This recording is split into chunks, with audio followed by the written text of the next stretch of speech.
டிட்வா புயலால் இலங்கையின் கிளிநொச்சி மாவட்டத்தில் சேதமடைந்த பாலம் இந்திய ராணுவத்தால் சீரமைக்கப்பட்ட நிலையில் வெளியுறவுத்துறை அமைச்சர் ஜெய்சங்கர் காணொலி காட்சி மூலமாக திறந்து வைத்தார். பாலம் சேதத்தால் கிளிநொச்சி மற்றும் முல்லைத்தீவு மாவட்டங்களிடையே போக்குவரத்து பாதிக்கப்பட்டதால் மீட்பு பணிக்காக சென்றிருந்த இந்திய ராணுவ பொறியாளர்கள் இலங்கை ராணுவத்துடன் சேர்ந்து இருவழித்தடம் கொண்ட இரும்பு பாலம் அமைத்தனர். இதனால் 25 நாட்களுக்கு பிறகு போக்குவரத்து துவங்கியது.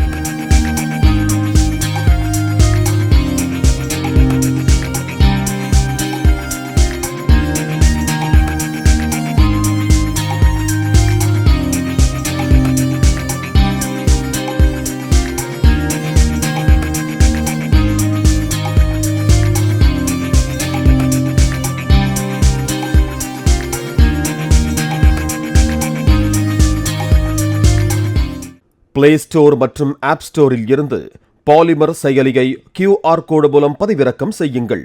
செய்திகளை உடனுக்குடன் பெறுங்கள்.